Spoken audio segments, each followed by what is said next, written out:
Then I will go ahead and do that, Laura. I am Nicole Zumpano. I am the Director of Distance Learning, here to talk to you about the ever exciting syllabus, because everybody loves them. So a little bit of background before my time at Triton. I've been in education my entire career, but K-12 mostly, and also working in state grant facility. I also am an adjunct instructor. I teach graduate level courses for Michigan State and Dominican and prior National Louis. So a lot of what you're going to see in this are things that I do myself. So I do understand the constraints and everything that comes along with being an instructor. Just keep that in mind as we get going. So why a syllabus? Basically, you have to have a syllabus. It's a great blueprint for your students and even for yourself to stay accountable. Some of the reasons: it promotes equity, consistency, and transparency for all students. Everybody receives the same information, so nobody can come back to you and say, well, the rules were this way for Sally, and for me, they tend to be different. So we want to always promote that equity. It also supports accessibility and compliance with any regulations such as American Disabilities Act or the Title IX as well. So having a syllabus helps us stay protected as faculty members for that. And it helps set expectations and accountability, and absolutely reduces misunderstandings for students. And the name of the game, we want to make sure that they understand everything. Now, even though it is a requirement, and yes, you have to have it, you still have a lot of autonomy and a lot of academic freedom for your syllabi, as long as you have some specific elements included in it, and I'll let you know what those are. Now, this is, as I mentioned, dry topic. Teachers for years have been trying to get their students to read the syllabus, and there are a number of different things that they've done, from wearing earrings or posting memes. One of them said that for Halloween they were going to dress up as a syllabus, but they didn't want to be ignored. And again, we've gone so far as to, in 2021, a professor actually had Easter eggs, and I'll explain those as we get going. But he had an Easter egg clue in his syllabus to see who would read it that essentially said, I have money in a locker, here's the combination, go and get it. And there was a full article, this is from the New York Times, that nobody came and took his $50 bill because students just, again, aren't naturally reading it. It just happens. And it's gotten so bad that we even are getting some celebrities in the mix to encourage.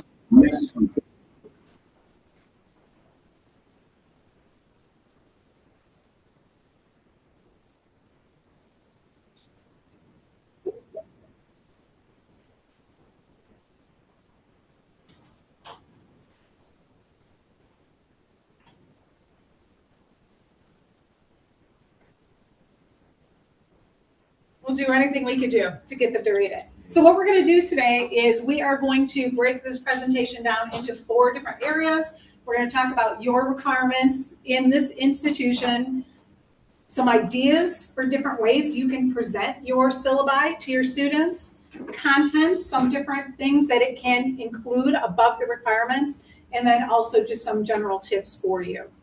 So with the requirements, at Triton, Board Policy 6080 states that you absolutely have to have a syllabus made available to all of the students in your courses, and it has to contain all of this content. Now, newest edition, it does also have to have a generative AI policy. So it's not enough just to say, don't plagiarize, but you want to make sure that you are including the term artificial intelligence or AI or generative AI somewhere in your policy. And again, your general course information to contact you, your course description. It's recommended to have Triton's general outcomes. You don't have to have those.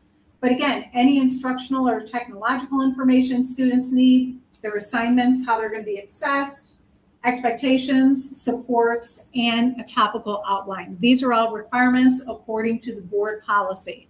Now, there are, and I will give you access to this spreadsheet, so don't worry about it, or to this slide deck. Don't worry about it right now. Triton normally has a course expectations webpage that you can go and copy and paste. These are the expectations, put them right into your requirements. With the shift to the new website that just happened yesterday, that link is not available anymore. So we're going to see if we can get that updated and get that content back in. And again, when that does happen, I'll make sure to include that back right there. We also have a syllabus template that's part of the SharePoint, so you do have to be logged in using your Triton email account. And with the template, I'll show you what it looks like.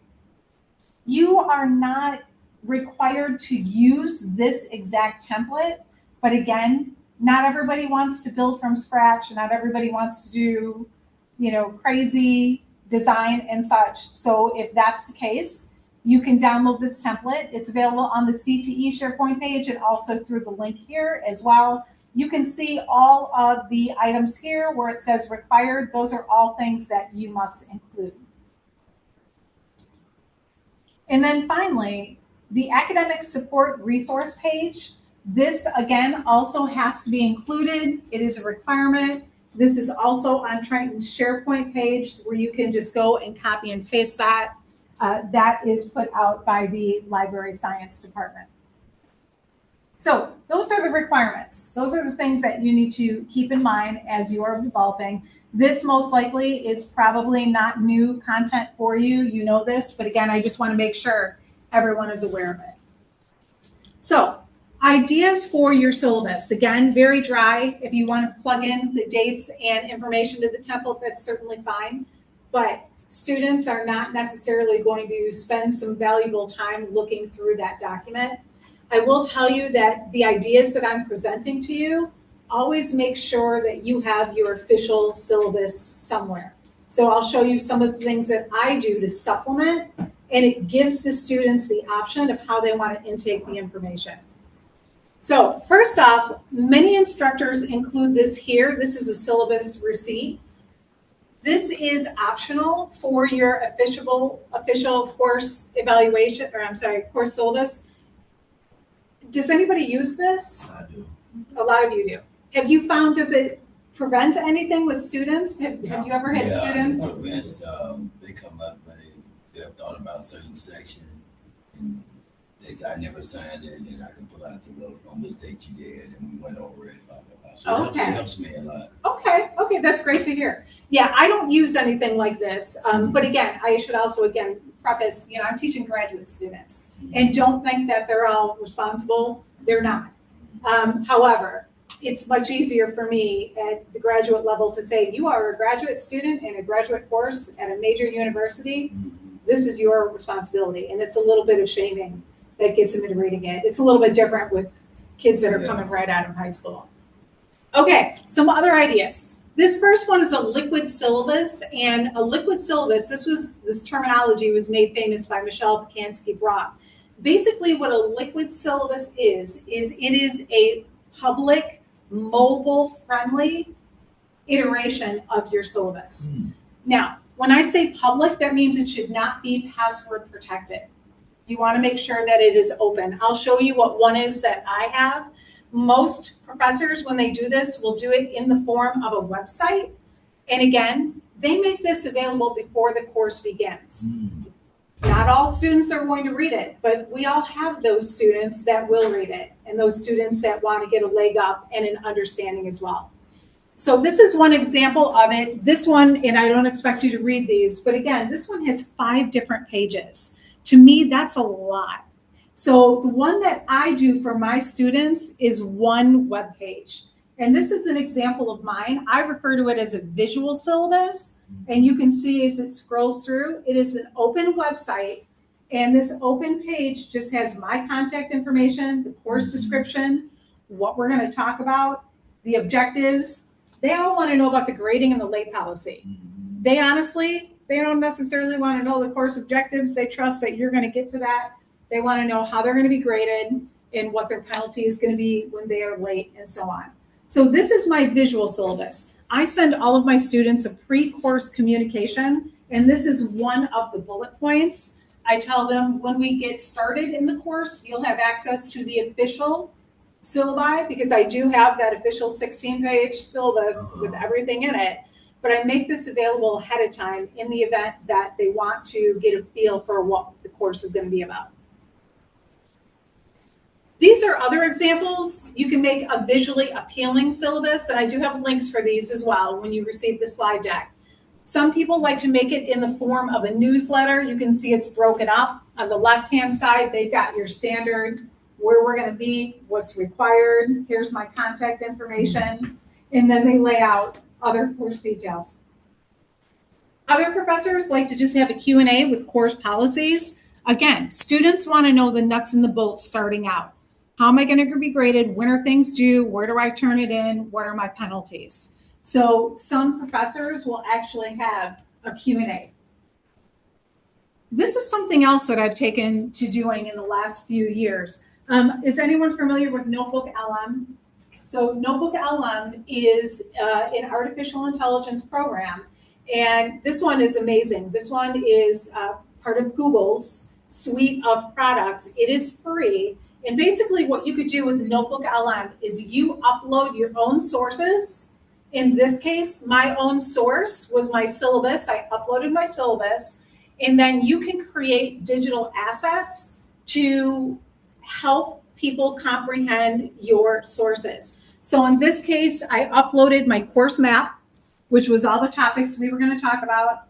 I uploaded my norms for communication for my students and my syllabi.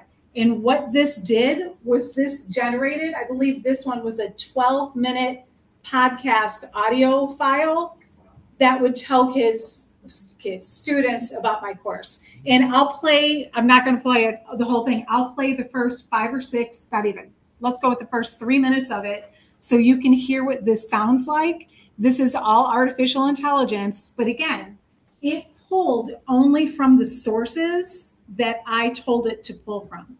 And I think what's most impressive for me was it actually pronounced my name right.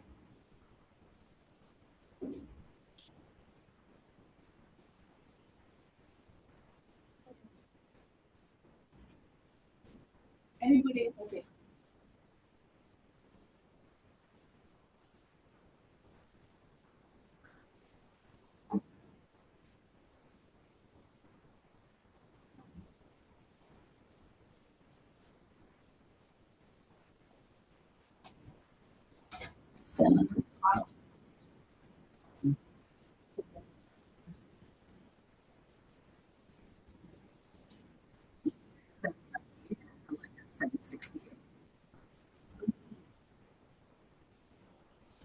This is my current course.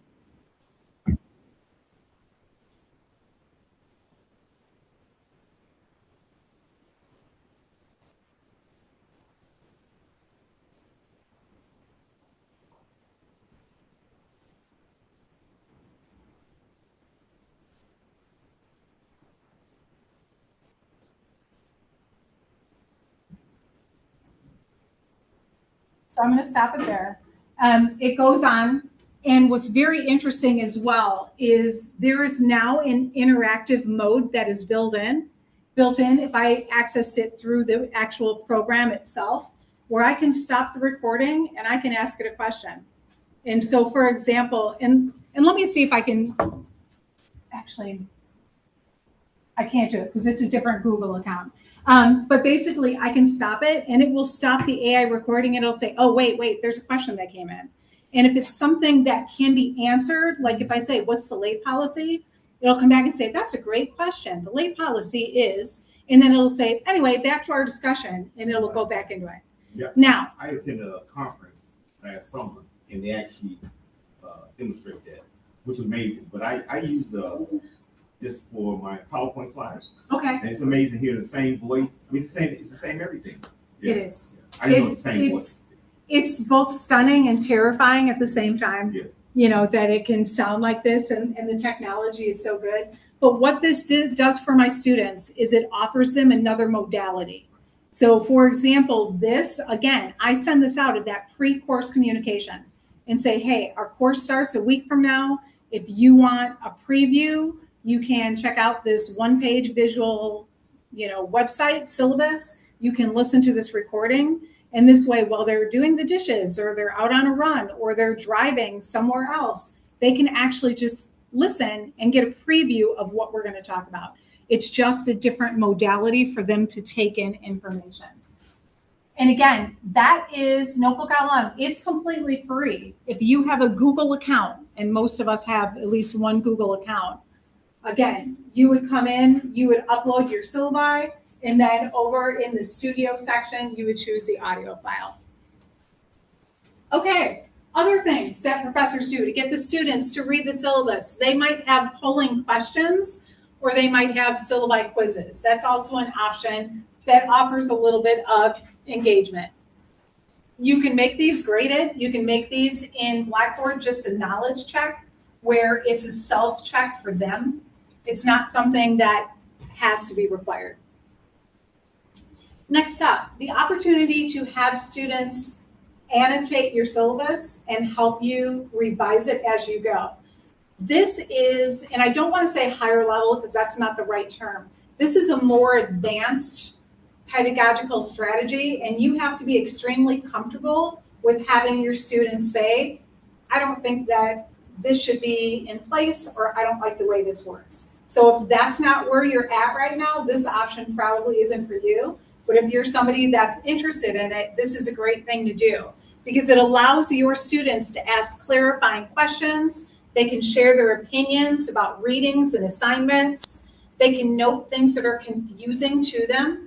And they can do this as a group, either homework activity. This could be in class if you wanted to spend your first class working on it as well.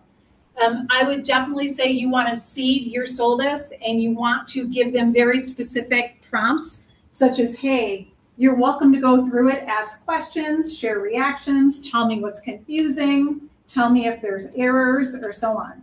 What's something that's missing? This is an example of one that was a Creative Commons example out of the University of Minnesota. And again, syllabus is posted. This is a Google Doc, so students have the ability to come in and make comments along the side. In this particular case, the student starts out saying, hey, was this first reading intended to adequately explain this concept? Because it didn't do it for me. And then the instructors have the ability to comment back and forth as well. This one here, it says various concepts are significant in learning. This one says, hey, I'd love to talk to the class more about should we be discussing this in person or on Zoom? Can we bring this up in class? And again, this is just content that some students might need clarification on. In this particular case, the instructor highlights something and they basically say, this is one of our guidelines, and in this particular instance, it's talking about posting to discussion posts, and the instructor is asking them what should count and what shouldn't count. And again, just gaining feedback. Just because you ask your students to provide this feedback doesn't mean you have to incorporate it, but you probably should incorporate at least one or two of the ideas, or at least address them and say, this is a great suggestion. I don't think we can do it now, but I'm going to keep this in mind for future courses. Easter eggs. Easter eggs are just fun little types of clues that you can put into your syllabus to get students engaged and reading it. In this particular case, again, I don't expect you to be able to see this because the print is small, but you can see that there are specific letters that are in red just throughout the curriculum. And if you were to take the time to decode it, it spells out send a funny meme. And again, you can have your students send that to you. It shows them you're approachable. It shows them that you're just lighthearted and this is going to be a fun class. It doesn't have to be top down. This is my course. This is what you're going to do, period. Okay. So Gemini is one of Google's artificial intelligence program. I asked it at one point, what are some ideas for Easter eggs that instructors can put in their syllabus? And it broke them down in different categories. The first one being just a simple acknowledgement or reward. So for example, you would put this text in your actual syllabus somewhere. You wouldn't tell the students, hey, read the syllabus, there's a prize in it for you. You would just put it in. And in this particular one, the first student to email me with the subject line syllabus Sooth will receive 2 bonus points on the first exam. That's not, a heavy lift. Somewhere in this document, there's a secret word. Mention this word during our first class for a small treat. If you bring a specific unusual item you tell them to bring to the next class, you get a free homework pass. And what's the name of the university's mascot? Email me the answer for a virtual high five and my appreciation. So just some fun ideas. You can also make Easter eggs action-oriented. So for example, you could say on page 3, there's a sentence that begins with the word important. What is the third word of that sentence? Include it for me. According to the grading policy, what percentage is worth? Write this number at the top of your quiz. Again, these are low-stake ways for you to engage with the students and just kind of give them a heads up of, hey, you want to be reading these things. And then last one, humorous and whimsical. If you see the phrase invisible unicorn, know that you are paying close attention. Again, you're just acknowledging them as well. Extra credit, draw a picture of your favorite mythical creature, bring it to me on office hours. And again, just having fun, showing a little bit of humanity and humanizing your courses as well. When you're doing things like that, some considerations, keep it low stakes. This should not be anything that is counted for a grade without them knowing about it. It should be just an acknowledgement or just a small bonus as well. You want to make it very clear at some point that there is an Easter egg. And again, it could be like that professor that put that $50 bill in, and maybe, 3 classes in, he's like, oh, you all missed. You better bet those students are going to go read the next person's syllabus just because they're wondering if the same thing will be there. Think about your current students and tailoring the message and reward to what's going to resonate with them, whether it's extra points, whether it's a Snicker bar, it could be anything, maybe even just recognition. And again, don't make it too obscure. It should be fixable and findable with a careful read through. So nothing crazy. And again, all of those ideas just came from going to Google's Gemini program and saying, give me some ideas. So these are things that you could do as well. You don't have to come up, with things from scratch. Last one, be prepared for responses. If you have a great class, you might have students, where half of them actually read it and half of them expect those Snicker bars or those extra points. So just be aware of that and be prepared for it. And of course, always follow through.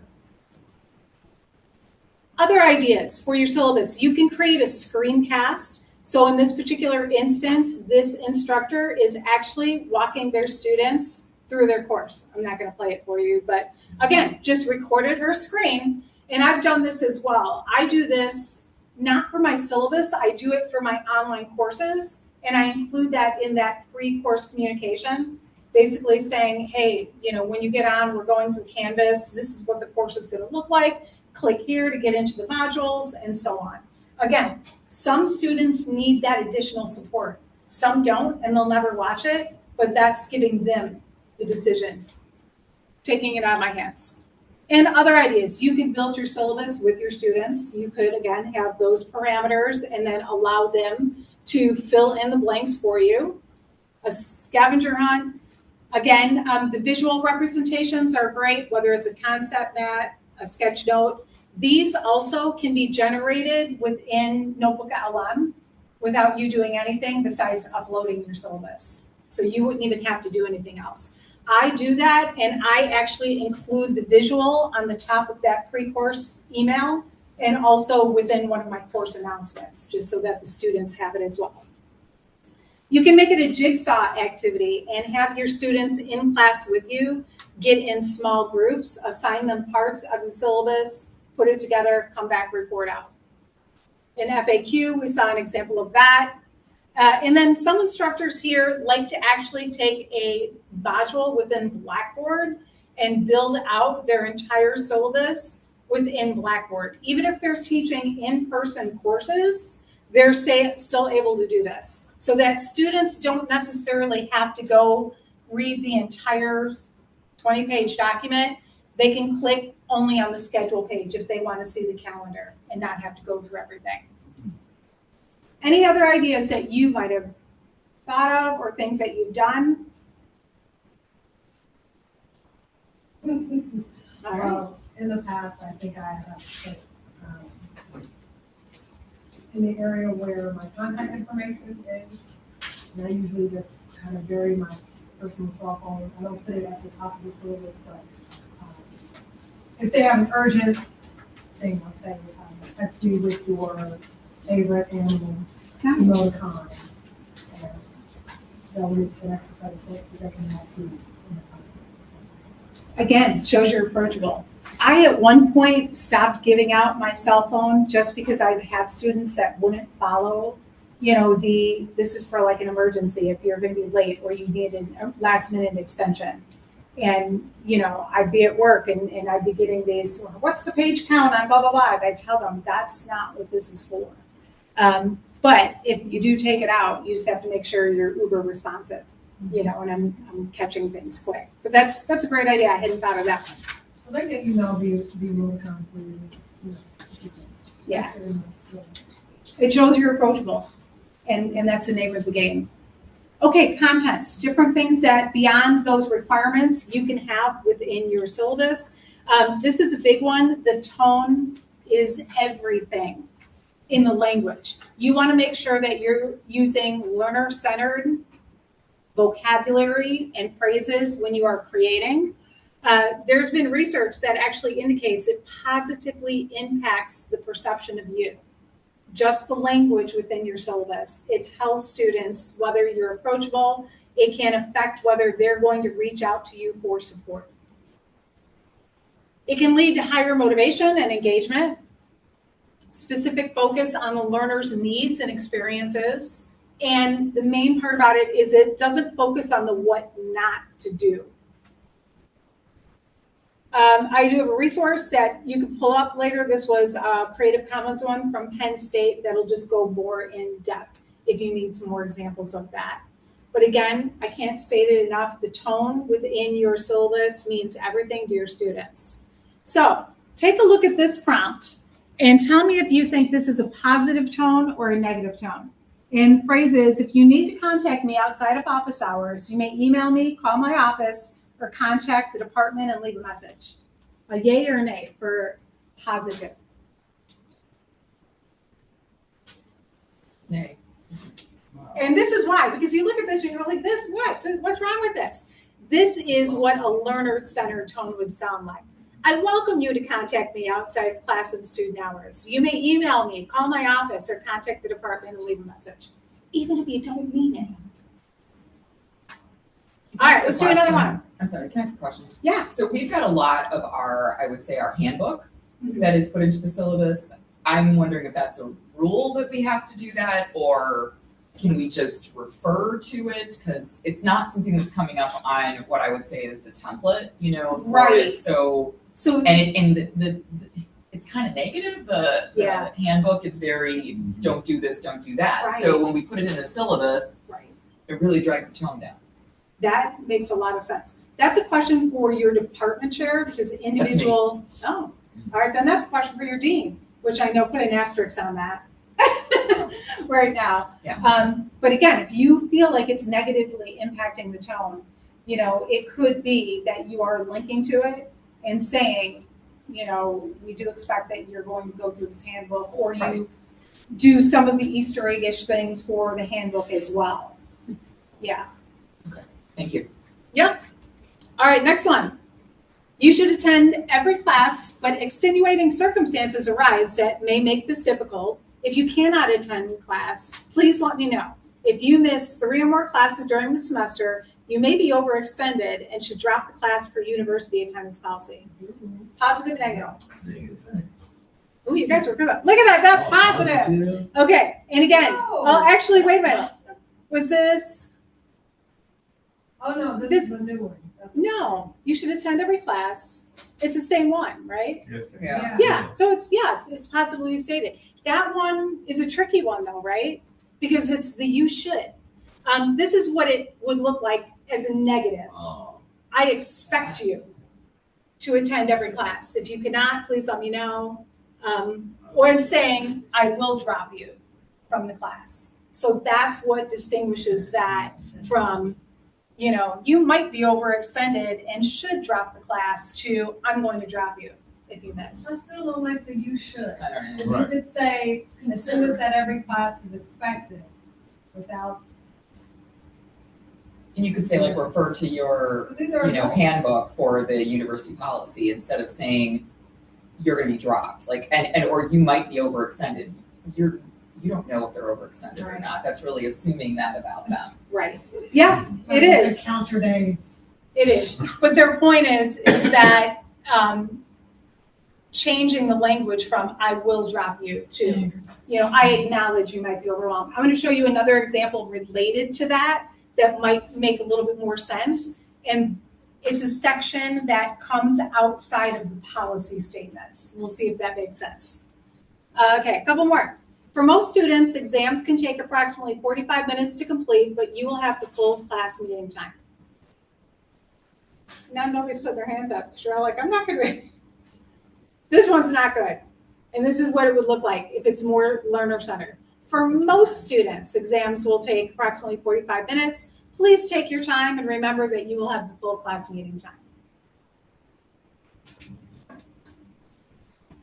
All right, other ones. For example, if I say extra credit may be offered at my discretion, that's not appropriate because this could be seen as discrimination. Instead, you'd want to say extra credit may be offered at my discretion. If offered, extra credit opportunities will be available to all students and announced in advance. Just a little bit of extra language. Another one of those. All groups will receive the same grade. Better way to say it, group projects include a shared product grade and an individual contribution component evaluated by the instructor. Because we all know not everyone does the same amount of work. And then last one, no late assignments will be accepted under any circumstances. You don't want to say this because this is a Title IX violation. Oh, yeah.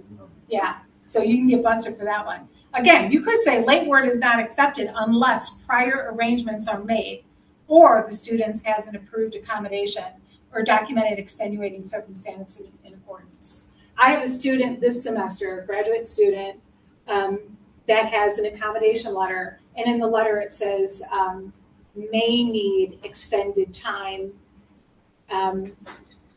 with an agreed upon, date of completion of assignments or so on. And this particular person has been late with work for 4 weeks in a row out of an 8-week course, and I just had to report them. And basically it's, you have not communicated with me, you have not stuck to the deadlines that we've agreed upon. So that's my workaround there. But again, you never want to say no, under any circumstances because that just isn't going to fly. Okay, so this is an example of one, again, that talks about the tone. Remember, this is 2022, and this is outside of policies, but still within the syllabus. Learning isn't easy. Learning in the midst of a global pandemic, climate change, and increasing natural disasters, mass shootings, political and social upheaval, civil rights movements can seem impossible at times. I understand there may be days, hours, moments where you don't feel like learning or engaging in class. I hope that you can find the courage to communicate this with me. I am committed to providing a learning experience that is inclusive, flexible, and meaningful. I need you to commit to prioritizing your well-being, asking for help and accommodations to support your learning, and being willing to have a tough conversation in class about how we as a society can collectively repair, heal, and so on. This is an approachable professor. This doesn't mean that the professor is going to allow the students to turn everything late and to not come to class. But as a student in the class, I am going to be more willing to reach out and say, I'm having a rough week. I had a student reach out to me a week ago and say, it's the anniversary of my stepmother's death and I'm really struggling. Can I get an extension? And my response beyond the pleasantries of, the proper etiquette of all that was to say, you have an automatic extension, a 3-day extension in the syllabus, no questions asked. And that's not a policy I always had. It's a new policy that I've put in, because again, and how do you say this? Every student, every semester, half the family dies. Or, there's always, and you don't know who's telling the truth and who's, just not wanting to get the work in and so on. So I avoid all the making up excuses, or I don't want to hear about any of it. And granted, in a case like the one this week, it was a true thing. But again, I'm giving them that one time out. This professor is giving them a consideration before they've asked for it. It can change just the tone of how students participate. This is that same professor, and all of her work, she's amazing, is Creative Commons. She's very good at sharing. She's got her teaching philosophy also included within her syllabi, explaining to students, my practice as an educator is founded in social constructivism and pedagogy. In this class, you'll be asked to participate in group activities because learning is an inherently social process, but you'll also be asked to engage in self-directed learning. This means you will be expected to take active charge of your learning. So, for example, if you don't know how to do something, try and figure it out. My role as the instructor is to provide you with support, connect you to resources, help you brainstorm ideas, and offer insights. Your role as a student is to actively engage in learning and to ask for help when you need it. Whether you are teaching face-to-face or online, have a statement somewhere, whether it's in your syllabus, whether it's in your Blackboard interface as well, explaining your role to the students, what you expect of them and what they should expect of you. It is a sign of respect. It is considered a best practice. It's actually part of the rubric that we use to determine if new course developments at Triton are ready for students. The instructor should always explain their role. Even if your role is, I am a facilitator of your learning, I am here to guide you, I am not here to call you every week to, you don't want to say that, to make sure you're up on time for class, But again, explain to them what your role is. It makes it a lot easier for them to accept if you say, I expect this of you, this is what you can expect from me. It shows a mutual respect. This is mine, that I include in mine. And you can see it's very closely modeled after Tori's, because hers are great. As an educator and adjunct instructor, I strongly believe in the idea of pedagogy. I spend a great deal of time planning and selecting resources that I believe can impact student learning, while allowing for additional exploration of each topic covered. I'm a firm believer in the notion that you get out of it what you put into it. In this course, the vast majority of the work will be done at your own pace. These are asynchronous online courses within the deadline parameters and independently. I try to provide as many personal or relevant examples as I can for each subject, or provide you with resources where I don't have the personal experience. You are expected to actively take charge of your own learning. If you don't know how to use the technology tool, you should take the initiative to learn. Do an internet search, watch YouTube videos, ask classmates for guidance. As your instructor, my role is to help guide you in your learning journey and provide support, answer clarifying questions, share resources, and expand your knowledge. And I don't have to point this out to them. I don't have to say, I don't have to read the syllabus. I don't even have to acknowledge this is in there. It's just part of my manifesto for how I am going to run my courses. I have community expectations that I also include in my syllabus. Again, I explain to them courses that are online or blended require a different kind of communication. Responses, commentary, discussions, everything you contribute shapes our impressions and our opinions of you. You're accountable to team members. Don't wait to respond or contribute. It's easy to be misinterpreted, therefore explanations should be thorough. In an online environment, you'll be working at your own pace to complete assignments, acquire new knowledge. It'll be more beneficial to everyone if you are actively participating. Be cognizant that you are responsible for your own learning and may need to build in time to do the following before you submit assignments. So learning new things and so on. I'm telling them up front, these are my expectations. I also have a one-page communication expectations document that I share with my students. Again, just 4 things that are on here. How will I get class information? I tell them where to get it. How, when, and where will I get feedback on work? I tell them where it's gonna be, how it's coming. When and where will the lessons be posted? Here they are. How can I reach you with questions, and when are you available to answer my questions? So again, it's me extending the courtesy to my students saying, you know, these are some common things that I know students are always gonna ask, so I'm gonna give you this information up front and help remove that burden for you. Other communication expectations, creating a learning pack with your student. Again, having a section of your syllabus somewhere that says what you can expect from me and what they can expect. You can expect me to answer your email within 24 hours. You can expect me to grade. You can expect me to provide a variety of assignments to ensure that you're learning the skills you need, and so on. What I expect from you in return, and then you can spell out what you expect from them. I would suggest actually crafting it in this format, starting with what they can expect from you. It puts them in subliminal place of being in charge. You know, they're knowing what they're going to get from you before you immediately jump into, this is what I expect from you. So again, it's just that placement.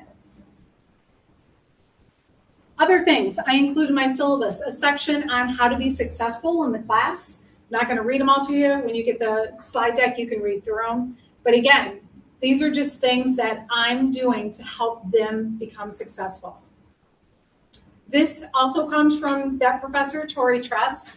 She would hold synchronous Zoom classes. So again, she used memes and funny things just to give them 5 different tips. Set up your workspace, make sure there's no distractions, you know, turn off this, be prepared to be on camera when you're in a breakout room. You know, she's not saying, I expect that you are going to appear on camera every time. She's using a little bit of humor and placing it as a, hey, these are going to help you be successful.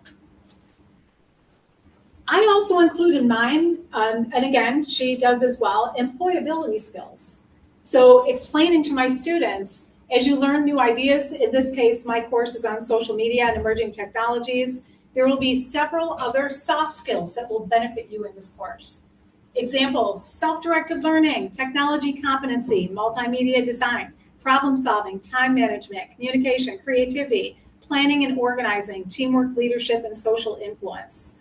I'm telling them that these are things that you are going to experience within this course that aren't, you know, a required objective that you're going to be tested on, and these are going to help you in the real world in the job. Artificial intelligence statements, since you have to have them, there are a number of different things you can do. This is one example for you where this particular instructor says, you know, some assignments are going to be allowed for AI, others are not, and so on. Again, you can determine your individual policies based on your department goals. This is another great one as well, where you can provide students with Creative Commons licenses, essentially, and they need to, if they use AI in any of their work, make sure that they include a reference to this. Whether it's made for humans, modified by AI, or so on, those are just some ideas for you.